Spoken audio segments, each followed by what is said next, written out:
Хятадын Хубэй мужийн Ухан хотод шалтгаан нь тодорхойгүй уушгины хатгалгаа өвчин гараад байгаа билээ.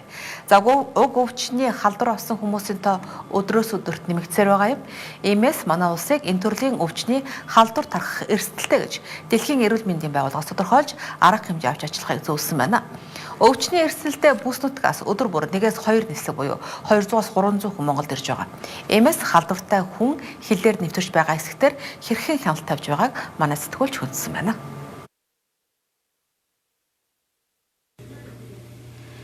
За Хятадд шалтгаан тодорхойгүй уушгины хатгалгаа өвчин гараад байгаа тухай энэ сарын 2-ны өдөр манай улсын мэрэгжлийн байгууллагууд мэдсэн байна. За тухайн үед өвчсөн хүний тоо 27 байсан бол өнгөрсөн 5 хоногийн хугацаанд нэмэгдсээр өнөөдрийн байдлаар энэ тоо 59 болоод байна. Харин тэдний ойрын хавтагч гэх 163 хүнийг бүртгэж бас тусгаарлаад байгаа юм байна. За мөн яг ийм төрлийн өвчин Хонконг, Сингапурт нэмж бүртгэгдээд байна. За тиймээс шалтгаан тодорхойгүй уушгины хатгалгаа өвчин газар авах магадaltaй болоод байна. Одоогийн байдлын мэдээгээр бол хүн бол өвчлөж нас барсан тохиол байхгүй. Тэгтээ хүн дээр өвчлөж байгаа. Зарим нь эмчлэгдэж байгаа гэсэн тийм мэдээ ирж байгаа. Өглөөнөөс хойш ер нь яг с ิจ гтэй тохиолдол бүртгэгдсэн юм байгаа юу? Хилгайл олон улсын бомбтууд дээр. Одоогийн байдлаар над дээр бол ямар мэдээ ирээгүй нь жижигтэй халууны алуурсан тийм ээ. Уушгины хатгалгааны ямар нэгэн тохиолдолд хүн орж ирээгүй. Өдөр тутамдаа одоо олон улсын бомбт заны сонгосоор тэ хичнээн хүн ер нь наашаа цаашаа яг одоо гол с ิจ гтэй байгаа тэр бүсүүд рүү зорчиж. 7 хоногийн тоо мэдээгээр бол нийтдээ бол Хонконг, Сингапуроос 900 гаруй зорчигч орж ингэсэн мэдээ байгаа.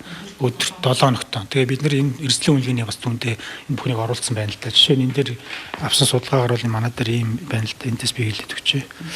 За Хонконгоос манайх шууд нислэгтээ 7 хоногт 9 удаа нисэж байгаа. 7 хоногт 9 удаа. Тэгээд 744 зорчигч. За Бээжинг 7 хоногт 14 удаа нисэж байна тийм ээ.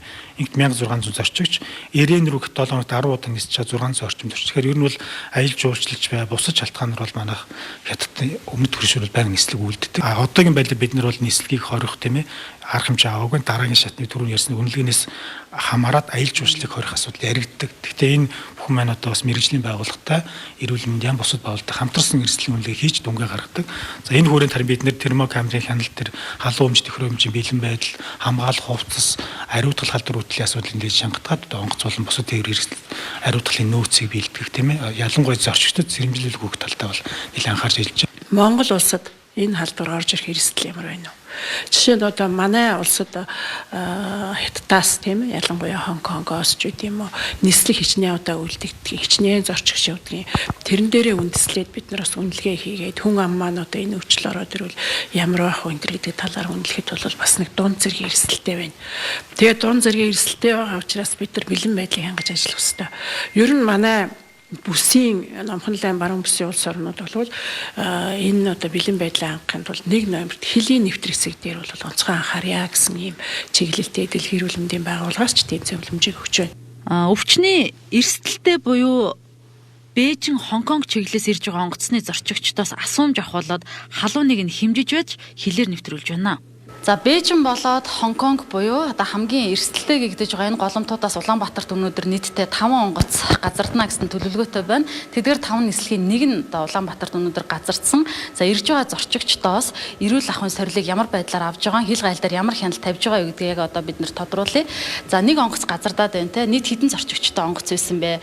За онгоцноос буусан зорчигчдод шалтгаан тодорхойгүй бага уушгины хатгалгаа өвчнөд байна уугүй гэдгийг бас хянжиж хил гаалаар нэвтрүүлж ах шиг байна. Хяналтыг яаж тавьж байна вэ? Өнөөдрийн байдлаар бол нийт бүгд Хятад улсаас 5 нислэг ирнэ. Үүнээс одоогийн байдлаар бол сая 901 рейсийн нэг нислэг буугаад байна. Энэ онгоц маань 10 цаг 17 минутанд буусан 142 зорчигчтой буусан байгаа. 142 зорчигчоос 103 нь Монгол, үлдсэн гадаадын иргэд байгаа. Манай буян тухайн мэрэгжлийн хяналтын албанаас болохоор бид ирсэн зорчигчноос термокамерын хяналт буюу одоо энэ хяналтаар термокамерын хяналтаар зорчигчдыг хянаж байгаа. Энэ термокамер маань өөрөө зорчигчийн биеийн халууныг хэмждэг байгаа. Шаардлагатай тохиолдолд бид энэ гар термокамераар лавлаа хийж болно. Мөн зорчигч одоо Бээжингээс ирж байгаа бүгд найрамд Хятадаас ирж байгаа зорчигч бүрээс эрүүл мэндийн асуум судалгааг авч байгаа. Асуум судалгааны дагуу бас шаардлагатай арга хэмжээг авч байгаа. Улаанбаатарт буусан Бээжин чиглэлд явж исэн зорчигчдоос с ิจ гтэй шинж тэмдэг илэрсэн зорчигч байгаа юу? Өнөөдрийн зорчигчдоос с ิจ гтэй халаад өвчтөний с ิจ гтэй зорчигч бол илэрээгүй байгаа. одоогийн байдлаар 140 жижигчээс асуум судалгаа авсан байна.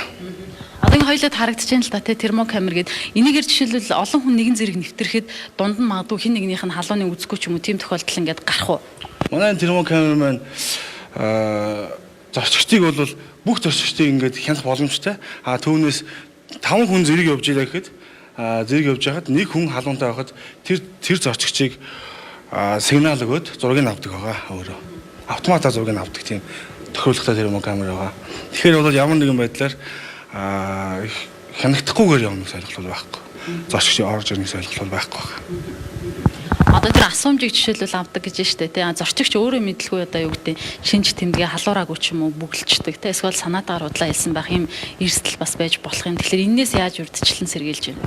Эндээс яг бид нар гол нь яг ажиглалтаа бас хийн. Тухайн хүн маань яг ер нь биеийн байдал ямар хон гэдгийг бид бас ажиглалт хийж байгаа. Мөн гэрээ хаяг болон утсыг холбот утсыг дугаарадыг байнга авдаг. Санамжийг бол байнга өгж байгаа.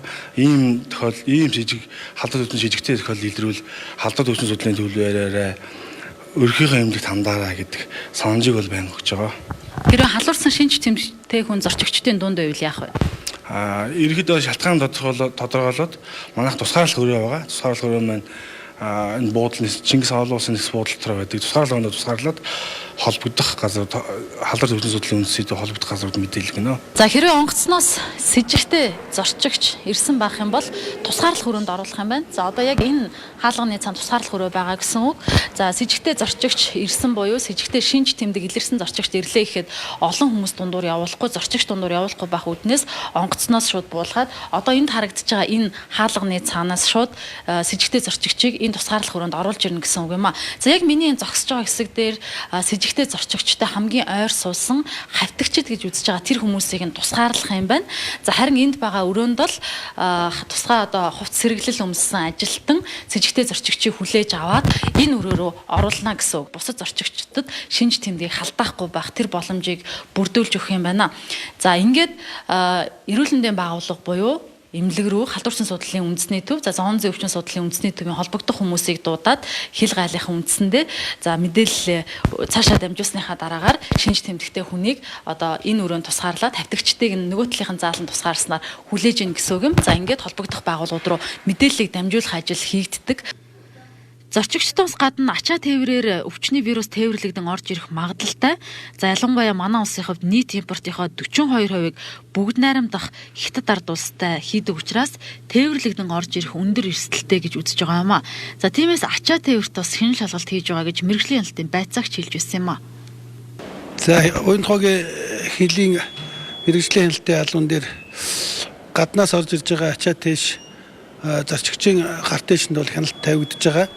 За ачаа тээш бол энэ конвейер дээгүүр орж ирээд шууд камерын хяналтаар орж байгаа. За энд бол бид нар амьтны гаралтай болон далайн гаралтай тийм бүтээгдэхүүн байвал тусгайлан аваад тусгай өрөөнд оруулаад шалгаад нэг үрсэлэн задлж үзээд шаардлага хангаж байгаа холбогдлого юм байвал явуулна. Ямар нэгэн байдлаар сэжигтэй зүйл байвал энэ дээр нь одоо наривчлсан шалгалт хийгээд хяналтанд авж байгаа. Нөгөө талаар карго ачаа байна. Карго ачаа орж ирэх юм бол мөн одоо камерын хяналтаар орно. Гартээш бол одоо бид нар энэ талд бас гартээш хяндаг тусгай камер байна. Тэн дээр бол гартээшүүдийг бол бүр хянаж байгаа. Сүүлийн үеийн хадгалгаатай холбоотойгоор бол энэ гартээшийн ачаа тээшний камерын хяналтыг бол бид нар илүү чангатгаад хяналтаа сайжруулад байж байна. Хяналтаа яг яаж сайжруулж байгаа вэ?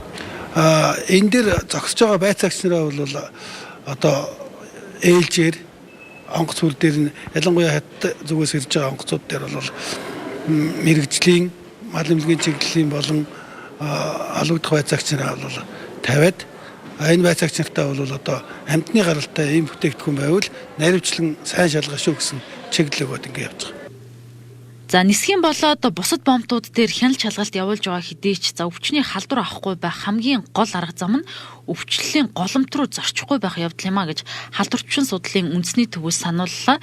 За мөн далайн гаралтай хүнсний бүтээгдэхүүнийг аль болох хэрэглэхгүй байхыг зөвлөд байна. Тэгэхээр одоо гадагшаа хятад улс руу яваад ирсэн ч үгүй юм уу.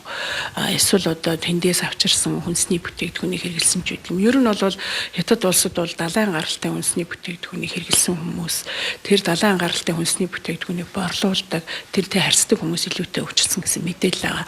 Тийм учраас энэ одоо хүнсний бүтээгдэхүүнийг хэрэглээд ханаад маягийн шинж тэмдэг илрээд амьсгалын замын халдвараа илэрх юм бол одоо бас анхаарах хэрэгтэй гэсэн үг.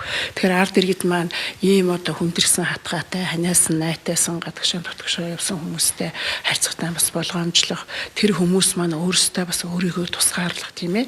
Энэ тал дээр тэгээд одоо бидний ханиад томооны үед ч ярьдаг хүний одоо ханиах соёл тийм ээ. Одоо масктай ханиах, гараараа дарах ч гэдэг юм уу, тоогоо нугалж ханиах зэрэг энэ тал дээр онцгой анхаарах. За хувийн ариун цэвэр ялангуяа гараан сайгаах, хавьтлаа ахын замаар салддаг байж болцсошгүй байгаа учраас тэр одоо хүнсний бүтээгдэхүүнтэй харьцсан үедээ зөвхөн одоо далайн гаралтай гэхгүй мэдгүй одоо бас тэжээвэр амьтдаг ч юм уу, зэрлэг амьтдаас ч юм уу одоо бол тодорхойгүй байгаа учраас ийм юмтай харьцсныхаа дараагаар хувийн ариун цэвэр гараа авах тал дээр бас онцгой анхаарах хэрэгтэй гэж бас дэлхийн хөрөлмөндийн байгууллагаас зөвлөж байна. Хятадын хубэ мужид гараад байгаа шалтгаан тодорхойгүй уушигны хатгалгаа өвчний үед бэлэн байдлаа хангах зорилгоор халдвар төвчин судлалын үндэсний төв дээр 50 ортой тусгай тасаг бэлдээд байна.